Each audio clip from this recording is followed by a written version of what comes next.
All right, Jethro, thanks so much for joining me today. I can't wait to hear about you and the work you're doing for schools and school leaders. But before we get to that, can you talk about your journey to become an educator first? Yeah, it's something that I avoided for a long time, and actually graduated from high school or from college with a degree in English, thinking that I would be a technical writer. And at the last minute, my wife said, I know you want to be a teacher. Why don't you just go do that? And I said, because I'll never make enough money. And she said, well, we'll make it work. Just, you need to do what you would love doing. So I did that. And that was before I realized that you could, there are many jobs include teaching other people how to do things. And so I learned that and was very grateful later on in life when I figured out that teaching does not mean being in a K-12 classroom, but there are many different things that you can do. Mm-hmm. That's fascinating. And I know you've been working on the Transformative Principal podcast for about 9 years now. So congratulations on that. 500 some episodes. It's quite the network that you've built out there. Over 1 million total listens. Is that right? Yeah. And it's crazy how it just keeps on going up. But, that's what happens when you have a deep catalog, that people go in and listen to it and go find stuff from years ago. In fact, I just met with somebody who said that he was at a presentation of some sort, and somebody used a clip from my podcast to share something, and then he said, that looks like an interesting podcast, and then he went and found it. And it's pretty cool how that works over time. Yeah, that's great. And you were an administrator for a few years before starting the podcast. So I'm curious, what was your goal with the podcast, and then how has that shaped who you are as an educational leader? Yeah, I think this is really key to your podcast here, the employee experience in education, because as an assistant principal for about a year and a half, I was not feeling good about the professional development that I was getting. And I didn't feel like I was getting the support that I needed to really become a transformative principal. And so I started the podcast because I knew that there were transformative principals out there, and I wanted to be able to have that for myself as well. And so it was basically just a cheat code for me that if you go listen to all the podcasts, you can hear my whole educational journey. Every question that I asked was something that I was struggling with in the moment. And that's why I invited people onto the podcast to learn how to deal with the problems that I was facing. And I built up my own little private network of mentors, and then I just shared it out with other people. And so you can hear how I believe one thing in episode 20, and I totally contradict that in episode 80, because I've learned and grown and developed. Sure. And really, it was because I didn't feel like I was getting what I personally needed, and I wanted to do better and be better, and thought that was a good way to do it. Yeah. Yeah. And I talk with a lot of superintendents, HR leaders, principal about this idea of the employee experience, right? A lot of teacher retention conversations. And the questions that I ask are very similar to you. People ask me these questions, and I don't always have all the answers, but I feel like I can ask a pretty good question. So the questions that I ask are similar to you, in that things that I'm genuinely curious about, or questions that I wished I had asked when I was an administrator. I was in the administrator role for about 4 years. So not a long time by any stretch of the imagination, but I was very inquisitive, and I was trying to figure out, especially from a process perspective, how do we set up processes that allow our teachers to flourish? Because if our teachers flourish, our students end up flourishing as well. Yeah, that's absolutely true. And it's so important to recognize that so there are different types of principals, right? Who are all about the students, and there's some that are all about the teachers, and there's some that are all about the community. And the reality is that all of those things connect to each other. And so if you are heavy in one area, that means that you're probably leaving another area behind. And so if you are a 100% teacher-focused principal, and that's what all your stuff is about, and those people are out there and they exist, and, whatever. But if that's the case, then you're leaving something behind for students. And if you're totally focused on the students, then you're leaving something behind for the teachers. And this was brought to me very clearly one time by one of my teachers, which if this story doesn't illustrate how meaningful and powerful it is for teachers to feel comfortable saying things to you as the principal, I don't know what will. So I was talking to her about something, and she said, do you know why the teachers are afraid of you, Jethro? And I said, what? Teachers are afraid of me? That's crazy. They shouldn't be. And she said, well, they are. And here's why. They know that you are so into supporting students that you will side with students if anything comes up. And if the teacher is not 100% confident that she's in the right, then she's afraid to bring it to you for fear that you're going to side with the student. And I said, you know what? That's the truth. I am going to side with the student because that's what we're all here for. And she said, well, I don't expect you to change, but I want you to know that that's what people perceive. And once she said that to me, I was like, oh, that makes total sense why people don't want to bring things to me, because they know that if they're not 100% in the right, I'm going to side with the student. And so I started just telling people that and saying, look, I am here for the betterment of our students, and you can do a lot of things, but if you're doing something that harms students or you're doing something that is unfair to students, I'm going to side with the students. And it's important for you to understand that. And once I was able to admit that, then I was able to start showing how people could get around that and do things that were risky or scary or whatever. Because if they started with the intention of, I'm doing this for the benefit of kids, then it made it a lot easier to justify that they were trying it. And if they failed, it was a lot easier. Relationships instantly improved once I was able to say what I was feeling without being able to articulate it before that. Yeah, the whole idea of communication there is critical. So we do employee experience surveys with some of the schools that we work with. The lowest question on average is, my organization effectively communicates with me. And even as a leader, so many times, because you know the context, you know the background, you know your thought processes, so you don't feel like at times you need to say something. But when you put on that empathy hat and say, if I'm a teacher, so the whole idea of employee experience, what is it like to work at this school and this organization? If you think like a teacher for a little bit, start to question, what are some of the strengths that I have? What are some of the strengths that we have as a building? Why maybe I notice teachers aren't coming up to me? Is there a reason for that? And oftentimes communication is that key. Yeah, almost always. And that's something that I found. For example, I use these things called communication cards, where they have sentence starters that I put on the wall that are difficult conversations for people to have, whether it's about money or about crises in your personal life, or you think that I believe something about you and you think that I'm mad at you about something. Those are all things that are difficult for teachers, especially to start the conversation about. And so I use those communication cards to help teachers start that conversation. And the most important thing there is not that they have this little card that helps them start a conversation. It's that they know exactly how I'm going to act when they show me the card. So if they say I have a crisis in my personal life, I go into empathy mode and I start being understanding. I don't try to solve it because I know I can't. And I help them see that I care about their personal life. That's not easy for every leader to do. Some people are very good at that. Others are not. And while I think that I'm good at that, I don't always come across that way. And so I use these to say to my staff, here's how I will react when you show me this card. And then I react like that, even if I totally don't want to. But I know this is so important for me to show you how I'm going to act so that it's not a surprise. And then we can move from there and go into different ways of supporting them, solving the problem, whatever it needs to be. Yeah, because what you're doing is you're creating an environment where teachers feel heard. And I talk all the time on this podcast that teachers want to feel heard, supported, and valued. And something simple, like that seems like a simple concept. The alternative is you're expecting teachers to know what to say, how to say it, and then be unsure as to what the response is going to be. So just like before, setting expectations, my expectation is that we have this card. It's a conversation starter. I know how I'm going to react, and I'm communicating to you how I'm going to react, which then creates this environment. You talk a lot about, school culture, how important school culture is. It's that communication, it's the relationships, it's the feeling heard, supported, and valued that sets up that culture for success. Yeah.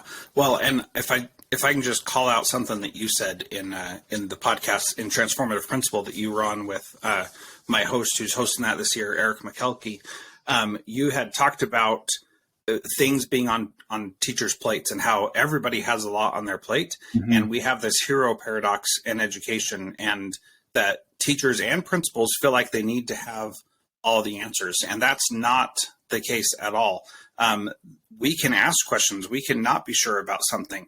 But when we feel like we have to have the answers, that makes it so that we aren't our best selves and we aren't asking other people what their opinions are and how they think we can do things better. Because even if they're wrong, Eric, just asking them makes them feel like they have a stake in the game, makes them feel like that their opinion matters. And that is a huge impact on their day-to-day work because they have more confidence. They feel like they're a trusted advisor to the principal and to other teachers in the building. And those are just, that's a very little thing, but it means so much to each individual to feel like they really do matter in the organization. And to that extent, one of the things that I say all the time to teachers and to principals is that we are cogs in a machine. And if we were to die, they would have the job posted on Monday. Like there's not going to be any delay. They're going to put this thing out there and know they're going to have somebody else in our spot right away. And so we have to find that balance of recognizing that we really matter a lot and we're irreplaceable, but at the same time, we are totally replaceable in this education system that we're in because it is a machine and we're just a cog. And as soon as we break, they're going to pull us out and put someone else in. And we have to recognize that that is a reality, but we can still provide value and have good experiences while we're there. For sure. So now, Jethro, you consult with schools and districts about a wide variety of topics. I'd love to start kind of big picture first. What are you seeing at a macro level as far as the biggest needs of school right now? A lot of headlines about the teacher shortage. Is that it? Is there something even bigger in education right now? Yeah, I think that the teacher shortage is a symptom of a bigger issue. And the bigger issue is that the thing that I was just talking about, that we're just cogs in a machine, and this education system is just a machine, and it's going to chew people up and spit them out, and it's just going to keep on going.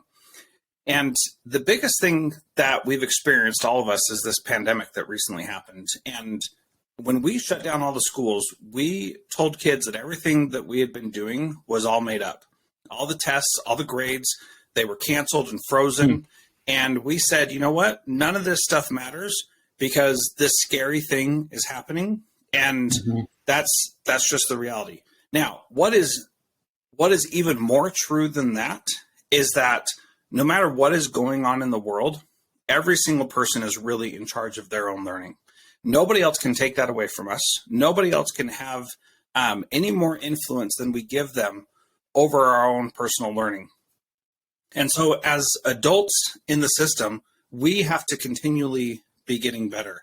As students in the system, students have to recognize that it doesn't matter who your teacher is or what's going on, your learning is your responsibility. And this is something that I don't think a lot of people still understand. People talk about getting back to normal and things the way they were. And I'm here to tell you, they're never going to go back to the way that they were. And any attempt to do that is going to be met with eventual frustration. So what we have to understand is that every person owns their own learning, and we need to focus on that more because that will actually take care of the teacher shortage. That will actually take care of people feeling like they're being used and abused in the system, and it will make people enjoy what they're doing more. In the old system, before COVID-19, teachers were pressuring and fighting with kids to get their homework done, get their grades done, all that kind of stuff. And that, in my opinion, does not need to happen anymore. The conversation should be about, this is your education, you're in charge of it. It doesn't matter to us whether or not kids do their homework or their schoolwork or do well on tests, because once they're out of our class, we don't care about them anymore. Now, before I get hate mail, we do care about kids and we do care about their success. But the reality is the day-to-day, we're focused on the kids that are right in front of us. And so once people understand that their lives are in control by them, then I think a lot of things are going to solve themselves. And if teachers understand that they're in charge of their own life and their own professional growth, I think that'll change a lot of things as well. So can you expand on that? So if teachers are in charge of their own learning and growth, how will that create this environment where they choose to stay teachers? And maybe your definition of what school is, I don't know if that changes because we have a brick and mortar society for the most part, if you will, for school. Do you envision that changing, or how does this impact the teacher on a kind of day-to-day basis? Yeah, a lot of the reason why people are leaving the profession is because they're getting burned out. And they're getting burned out because they're working and doing so much and trying to control so much that is totally out of their control. I see. So if teachers understood that my job is really to connect with kids and help them have those light bulb moments that every new teacher in their first interview for a job talks about, if that's what they spend all their time doing and those are their two things they focus on, the assignments don't matter, the tests don't matter, because you see kids learning every single day. Now, the assignments and the learning will come naturally as a result of you having good relationships and caring about kids. But the reality is that until you have that relationship, none of that stuff matters anyway. And so if a kid is just doing the assignments because you told them to, and they're not learning anything from them, what's the point of them even doing them to begin with? It doesn't make any sense. So if you spend your whole entire day connecting with kids, talking about things that they love, and you see those light bulb moments all day, wouldn't you want to stay in education? Of course you would. There's no reason why you'd want to leave, because that is so fulfilling for anybody who went into education for those reasons. Now, if you went into education for other reasons, then that's not going to be the same thing. But if that's really what you're there for, then it's going to happen. You're going to feel great about it. Yeah, that makes sense. So I know there are two kind of components of the employee experience you talk about a lot, one being onboarding, the other being school culture. We talked culture a little bit. I'll come back to that in just a second. I'd love to hear your perspective on onboarding. So 25% of new teachers leave. It's about 25% in their first year, 44% in their first 5 years. Now, that's what research shows. What are you seeing in the real world? Do those numbers accurately reflect what's happening? Yeah, they definitely do. And so I was a principal in Kodiak and Fairbanks, Alaska, and in Title I school in Utah. And so those were all difficult places. And we saw, especially in Alaska, that if we did not prepare people for what it was like to be in Alaska, then it was really difficult for them to stay there. So I got a good lesson on why onboarding is so important. And you have to onboard people to your culture as well. And so you don't have to say everything's perfect and the school is amazing and here's everything that's great. You can actually say, here are some of the things that are aspirational, that we aren't quite there yet, but we hired you because we want more of this. And that's a perfectly acceptable thing to say. So to take my last example to keep us focused here, if we say we're looking for people who want to see kids' light bulb moments and be mentors to them instead of lecturers to them, we're going to attract a certain kind of person.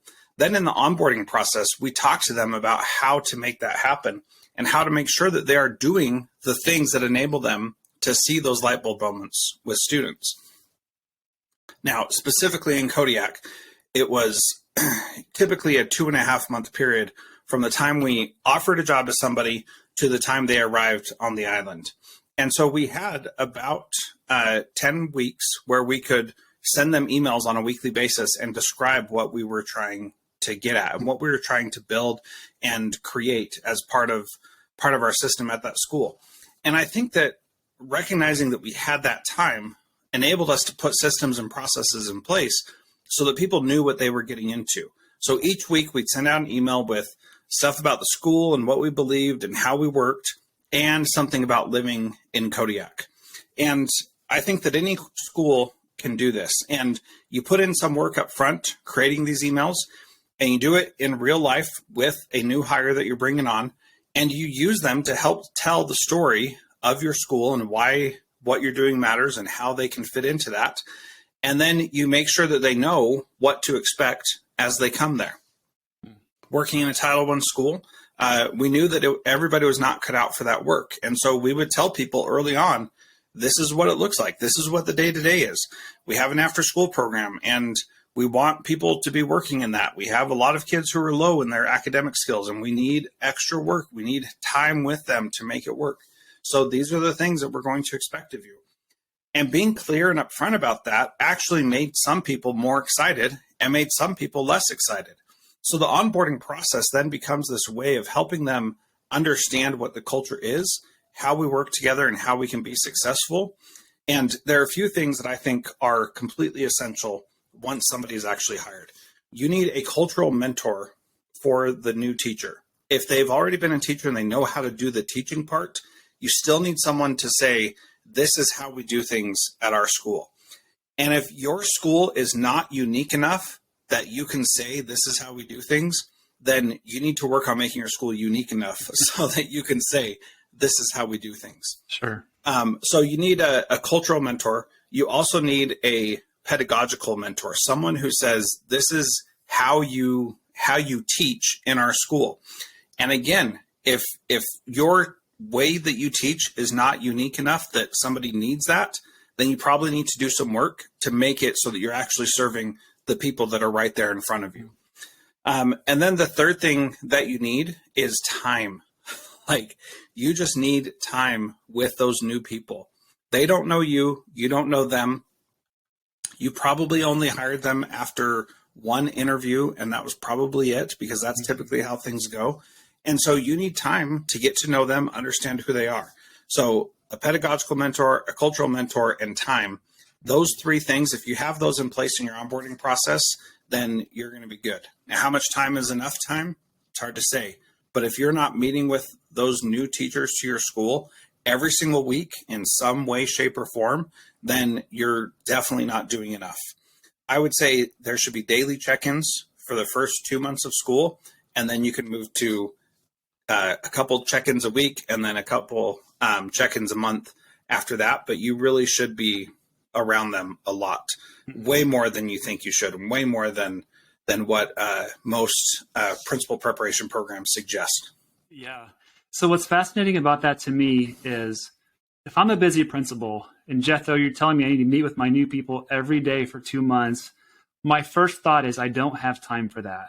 That's right. Putting out too many fires, too many people need me, which then forces me to say, okay, what are my priorities here? Because especially now with the teacher shortage, you can hire people if you can find somebody. If there's somebody in your pool, you can try to hire them, cross your fingers and hope they stay, which means you're probably just looking for somebody new next year. Or you can invest in these people, build those relationships, make sure they understand the building, the culture, the needs of our students, where their particular fit is within the overall culture. So my first thought is, if I was a principal, I would think you're crazy. But I think that's the most important thing we can do, is to pour into our people, especially those beginning teachers. Again, 25% of them leave on average across the U.S. I don't know what's more important than keeping the people that are there that then take care of your students. Yeah, so there's two aspects to this. Number one, if the person's really not good, you want to know in the first 2 months that they're not good, so that you can say, this isn't working out, and we need to actually let you go. Ideally, they're great and everybody's awesome, and that's wonderful. So one, you want to know right away if they're not a good fit culturally or pedagogically. And then the second aspect of this is that we don't think about this in education, but it is way more expensive to hire someone new than it is to train and keep the person that you've got. We don't care about money in education, unfortunately. And so there's a lot of waste. There's a lot of, we'll just hire someone new. And the problem is that when you hire someone new, you have to go through this whole entire process again and get them enculturated into your building and help them understand what you're really all about. Now, if somebody's really not a good fit, you should be able to know right away and help them find a different placement. And that doesn't mean that you have to hate them. I have one teacher that I can think of, that I think of often, who was not a good fit for our school, but she was a great teacher, and she just couldn't do what we needed her to do at our school. But many other schools, she could find success. And sure enough, that's what she did. And it was a difficult conversation to say, this isn't going to work out, but it was worth it so that she could move on and find something better. And the reality was, she was not happy coming to work every day, and it was a chore. And she would have resigned if I didn't say, and she would have left the profession, I think, if I didn't say, you have potential to be a great teacher, and I think you're well on your way, but not here. And that's not a knock against you. That's just you not fitting into what we're trying to do here. Doesn't mean that you're a bad teacher. Doesn't mean that you're a bad person. It just means this isn't the right place. Go find a place where you can really be happy and really do great things, and you will flourish and excel. And I can't think of anything that would be better for you than doing that. Sure enough, she went to a different school. The very next year, she was on fire. Her principal reached out to me and said, "Why did you ever let her go?" And I said, "She just wasn't fitting. And at your school, she fits wonderfully. And I'm so glad that she found a place." It was really difficult, but it was so worth it for her to get to a better place. So let's talk pragmatically for a second, especially with those check-ins. What I've noticed is a lot of principals, school leaders don't know what questions to ask if they don't do one-on-ones. There are very few one-on-ones in education in general. If I do have a one-on-one, it's oftentimes a post-observation conference or pre-observation. There's an agenda. There's a reason for meeting. What can a principal do in a short check-in? It doesn't have to be this long 15-minute thing, but what are some questions? How would you guide principals in having those conversations daily with their new teachers? What's that conversation sound like? Yeah, so first of all, there are two really bad questions to ask. One of them is, how's everything going? That is a horrible question to ask because everybody's going to say it's fine. Yeah. And the second question that's horrible to ask is, what can I do to help? Or is there anything I can help you with? Those two questions are too open-ended for people to have success. Now, the reason why those are bad questions is because everybody always asks those kinds of questions. And so the default answer is, I'm fine, and no, I don't need any help. There are different ways to ask those questions that are really going to be fantastic. To save everybody a lot of time, I would suggest getting the book, The Coaching Habit. I think it's by Michael Bungay something. I don't remember, but it's called The Coaching Habit, and it's fantastic. There are 7 questions in there. The first one is, what's on your mind? And what else? And if you ask that question, what's on your mind, you are inviting them to say, this is what is keeping me up at night. That's what you want to go for. So that when they say, I don't have enough paper and I just need more paper, it's like, shoot, I can buy you 12 reams of paper today. Not a problem at all. The other one, what else, is allows you to go down a deeper layer so that when they say, well, this and this and this is happening, what else is on your mind? And you can ask that 5 or 6 times until they get to the thing that is actually causing them some challenge or some grief. And I promise you, if you ask those 2 questions, they're going to open up and share with you what is really going on. Now, that doesn't have to take more than 30 seconds, to be honest.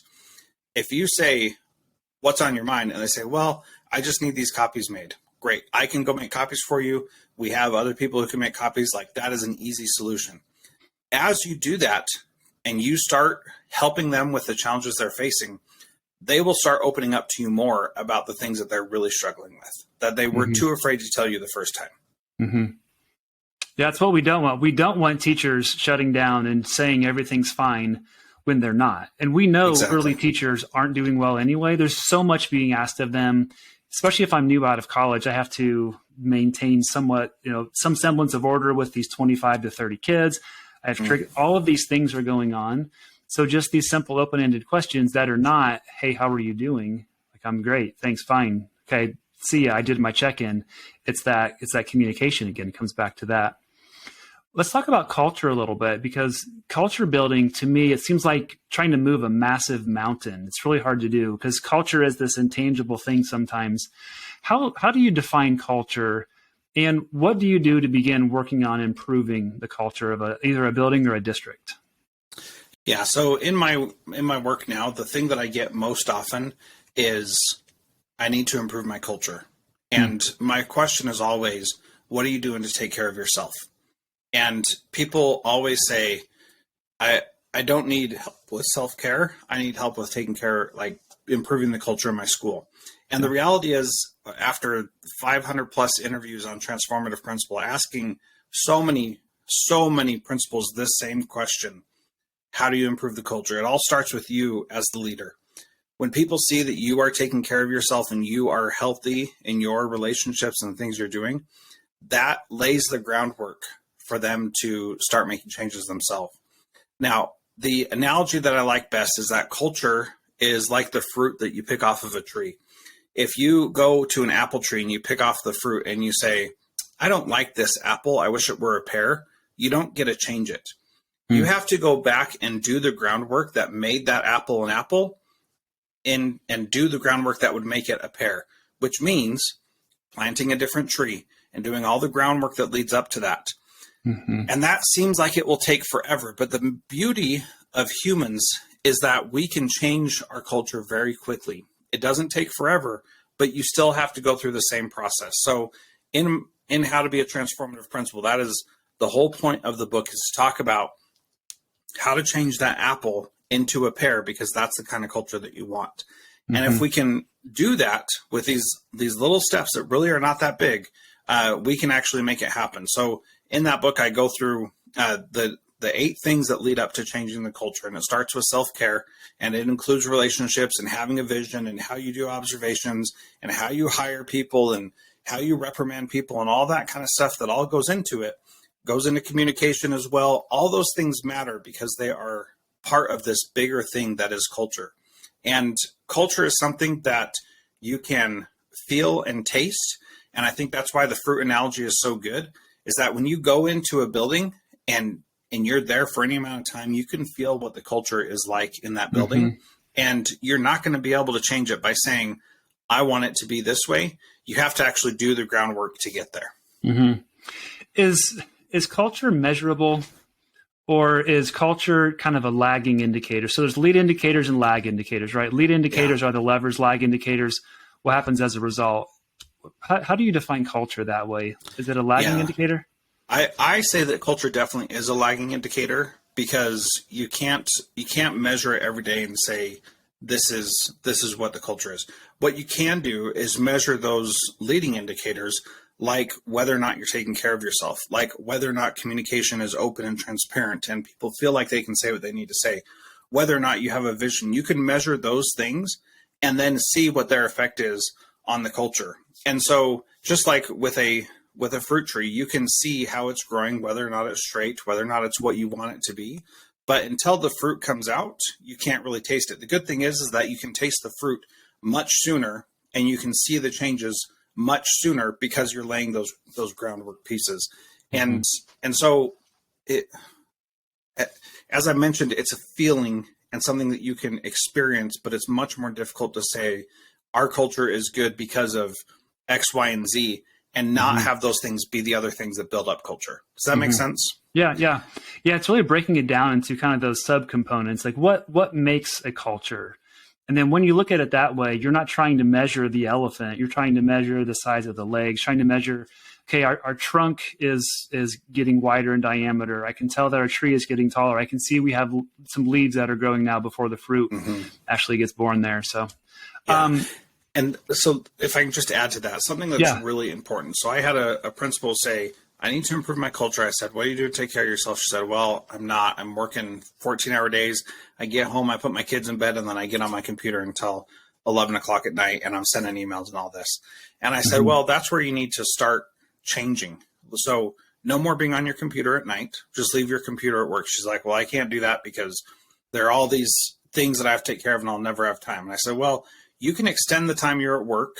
And she said, well, I can't do that because I have to pick my kids up from school and daycare and stuff. And I said, well, you have to make a choice. It's not fair to your family that you're not a present parent. It's not fair to your school that you're sending them emails at 10 o'clock at night. So you have to decide what is actually going to be most beneficial to you, but you have to change how you're taking care of yourself. And it was really hard for her. However, that was in January. By August, she could definitively say our culture is so much better now than it was in January because I've been doing these things. And so it can change very quickly, but you have to make some sacrifices and you have to do the hard work that you're avoiding doing because you think that this is what it looks like to be a principal. And the reality is that it looks like whatever you make it look like. And so you can choose today to make it look like something else, regardless of what the culture in your district is, regardless of what the superintendent or assistant superintendent's doing. You can decide what your school culture looks like, and you can start working to improve that starting today. You don't have to wait for permission. You have permission because you are a human being and you deserve that. Yeah. That autonomy to be able to say, this is my building. Here's what I'm going to do about it. Just like we talk about autonomy with teachers all the time. So many teachers are burned out because, again, the idea of too much on their plates. I have no autonomy. School leaders have some amount of autonomy as well. It's being able to define what are the choices that I can make and then doing what's best for yourself and then what's best for the building, teachers, for the students, everybody within. So let's talk about observations for a little bit. I know that's something you talk about, combining observations and vision. That's the world that I grew up in. I started a software company 10 years ago doing teacher evaluation. So it's something near and dear to my heart. Now, what I've noticed is most school leaders have gone through some type of training or a workshop, or their principal preparation program had some amount of observation training in it. And many districts have requirements for what the evaluation process is, sometimes 100+ pages on here's everything you need to do. Yes. Yet teachers are saying consistently, I don't receive actionable feedback, helps me consistently improve my performance. Why is there such a gap when so many leaders are quote unquote taught what to do? They have processes, they have systems, yet teachers are saying it's not helpful to me. Well, first of all, we're teaching them the wrong stuff. So my first district where I was a principal, we had 54 indicators that we needed to mark each time we did an observation. And those 54 indicators had, some were tallies, some were yes or no, some were how many times or how many ways did they do this, all these different things. Mm-hmm. And the reality was all of that was completely pointless. And almost every observation system is completely pointless. An observation should really tell you if your teachers are implementing the vision that you have for your school.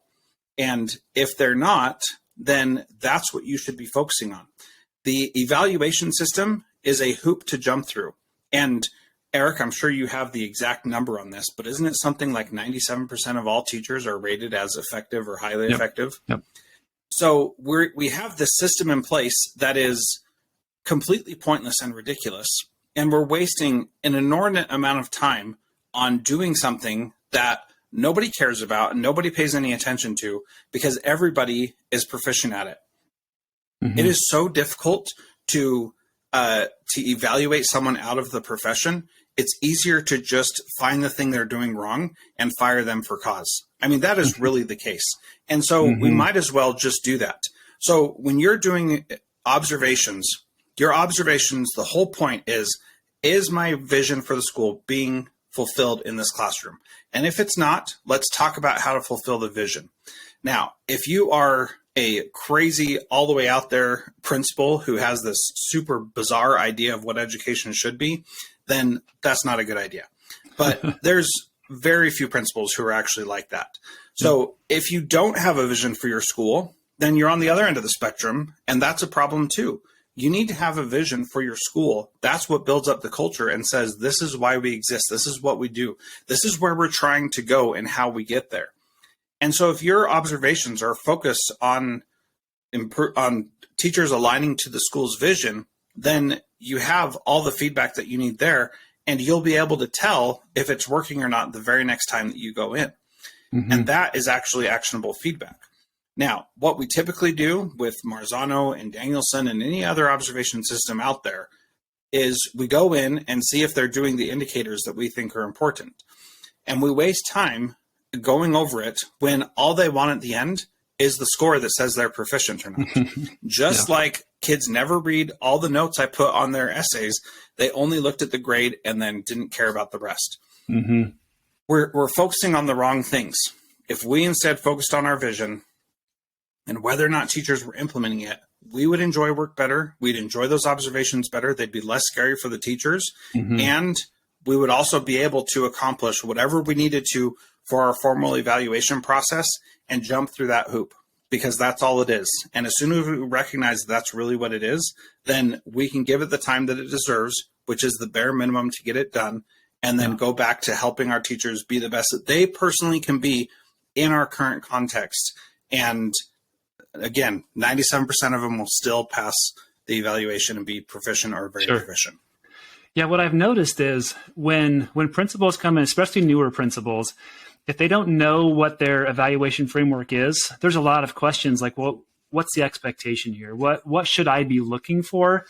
When you sit down and say, here's the vision of the school, that provides so much clarity to teachers in terms of here's the direction that we're going. Here's what success looks like for our specific use case of the framework of the evaluation, whatever that is you're looking at. Even if it's a framework that you create on your own, it's here are the expectations. and then you can measure against the expectations, as opposed to Exactly. some arbitrary 54 elements, 95 elements, 115 pages of an evaluation framework.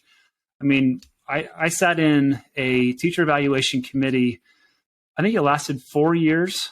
We were just constantly changing the rubric because the state of Indiana, where I'm from, they changed requirements. Here's day one, and then they relaxed a little bit. So we get back together and we would talk about all this pedagogical stuff, but like, what do we need? What do our kids need? How are we going to move everybody forward in the common direction?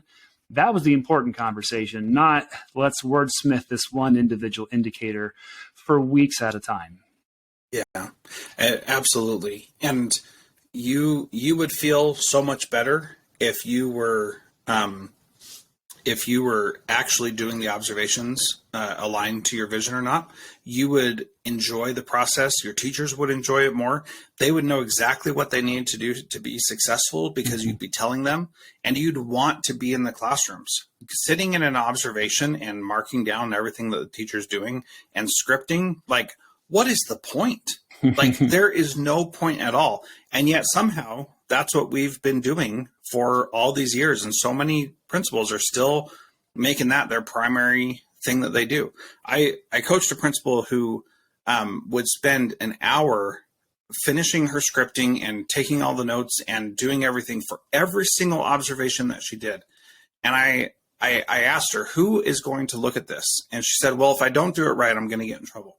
And I said, what does that actually look like? What does it mean to get in trouble about this? And she said, well, they're going to say that I didn't do it right. And I said, do you think every single other principal is spending an hour extra on this at home after work every time they do an observation? She said, I'm sure they're not, but I'm a perfectionist and I need to get this done. And she cared more about following the rules of that than she cared about helping her teachers improve. And she was not doing anything to help them improve because not a single one of them was looking at anything that she wrote. And to script everything that they did and write it all down made no sense at all, because you can just take a video if you need to reference something. And, people were already doing that in her district. And so there was just no point to it. And it was so sad to see her put all this time and energy into something that was completely meaningless, that her teachers never appreciated, her district never paid attention to either. They certainly don't have time to go through every one of these evaluations and make sure that, all the T's are crossed and all the I's are dotted. It's just a complete waste of time. And what I ended up doing by the time I was done being a principal was I would do the evaluation process. And if a teacher had any surprises at the time of the evaluation, that was on me for being a bad principal because they knew within the first 2 weeks of school whether or not they were fitting my vision, and they knew where they were. And so more teachers were surprised that their evaluation came out well because I was so focused on the vision earlier in the year that they were like, I was sure my evaluation was going to be like not effective because you've been so critical of everything that I've done this year. I said, well, I'm trying to help you meet my vision. And haven't you appreciated the feedback that you've gotten? And hasn't it made you a better teacher? And they're like, yeah, but I just thought my evaluation was going to be horrible. I was like, no, you're doing all the right things. That's the bare minimum. That's the easy thing to get. Yeah. What I want you to do is be even better and really reach our kids and really make an impact in their lives. And those are the things that I'm coaching you on week in and week out. This first week of school, you were already a proficient teacher. I could tell. There are very few that aren't. And so it's a very easy thing to put that in place and get that evaluation done, jump through the hoops and move on. Ideally, you wouldn't have to jump through those hoops and we could have a better system, but we don't. So you got to work within the system you have and spend as little time as possible on the things that don't actually make an impact. Yeah.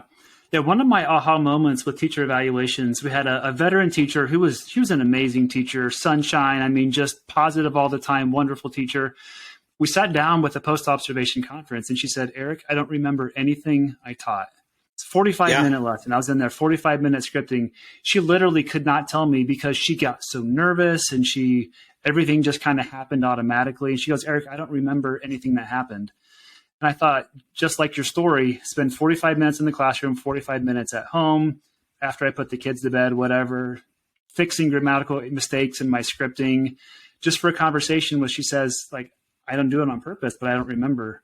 Like there's a lot of time being spent on activities that don't lead to, and our teachers are saying it. They're saying, I'm not receiving actionable feedback, helps me consistently improve my performance. But your methodology, which is I'm going to go in often and tell you at the very beginning, hey, here are some things we could do to reach the vision. I have an observation evaluation system tied to the vision that brings everybody together. And it's not this punitive, I'm a whatever rating. It's like you have to do that. That's not the purpose. The purpose is the feedback that you get, the conversations that I have with kids. I like sitting in and saying to kids, what are you doing today and why is it important? Because oftentimes, that's what it's all about are the kids understanding. Yeah, totally. And so here's the other beautiful thing with that, Eric, is that when you're giving feedback on whether or not they're meeting the vision, they know whether or not they should be in your school. So they can start self-selecting and saying, man, I don't want to be doing this work like this. I want to do it this way. And so then they can go find a school where they can do that. What a gift that is to them to help them see what they're great at and what they should be focusing their time and energy on. And so they can go to another school. So I work with a principal of a private school, and she's the head of school for the school. And she said, this did not work out well. I'm going to leave this school. And when I go to the next school, I'm going to ask these specific questions because I saw how poorly they were implemented here. That is a great example of somebody learning what's going to work for them and where they need to be, where they can be successful. If she said, if these 3 things are not in place at the next school I'm applying to, I'm not going to take the job because I have to have those things in place, or else I know I'm not going to be successful because I was not as successful as I could be here. So that is a great gift to give teachers as well, that they can see what it is that makes them a great teacher and where they can flourish with that. And they can ask pointed questions in an interview where, you know, how at the end of the interview, they say, do you have any questions for us? I one time started asking questions like this, and they're like, that's not really the point here. It's more like, when are we going to make a decision and stuff like that? And that was a great insight to me because I said, I see that you don't care about these things. I'm not going to work here. If you offer me the job, I'm not going to accept it because you're getting at me about asking these questions that I think are really important for me to ask to determine if I want to work here. I'm not going to work here. There's no way I'm going to come to this district when that is the setup from the beginning. Yeah. So giving teachers that gift of knowing where they excel, where they struggle, and helping them get better, I think is truly a remarkable thing that principals can do. And again, you can start doing that today. You don't have to wait. You can do it today, and you can make a difference in those teachers' lives right away. Love it. Love it. So Jethro, what's one action or strategy that you hope each school leader listening today takes away from our conversation and is able to put into practice? So I would say if you do just one thing, this would be it. You choose something that you really value in your school or in your curriculum or your pedagogy or whatever, something that you think is really important, and you start giving feedback on just that one thing. It can be how many kids participate. It can be how many questions are asked. It can be the kind of questions that you ask. It can be checking in on students each day. It can be doing a special handshake at the door. I don't care. You choose one thing that matters to you as a school leader, and you start focusing on that and identifying where it exists, where it doesn't, and then helping people make it exist. And if you did just that one thing, you'd see how powerful it is and how much more enjoyable it is to do that kind of work. And you'll start branching it out into other things. So choose one little tiny thing, very small, not big, very, very small. Like, does every kid participate at least once in a class? Let's start there. Go into a class and see how many kids participate. And that's it. Like, that's all you got to do. Start with one little thing and then start giving feedback based on that one little thing and see what it feels like. What's a celebration that you've recently experienced you want to share? I think for me, the thing that is exciting to me is working with principals on how to create this onboarding plan that we talked about at the beginning and figuring that process out. It's a lot of fun. It's really powerful, and it doesn't take nearly as much time as you think. And how can people get a hold of you if they want to reach out and connect? Yeah, I'm at Jethro Jones everywhere on Twitter, Instagram, whatever. And then jethrojones.com. Feel free to to reach out to me there. There's a little thing that says schedule an appointment, and we can do a free, no obligation, 30-minute coaching call. I'll help you out with that, whatever you need in the moment. That's perfect. Appreciate that. Well, Jethro, thanks so much for your time today. It's been an enlightening conversation. Really appreciate you sharing your expertise with us. Oh, my pleasure. Thanks so much for having me, Eric. All right. Thank you.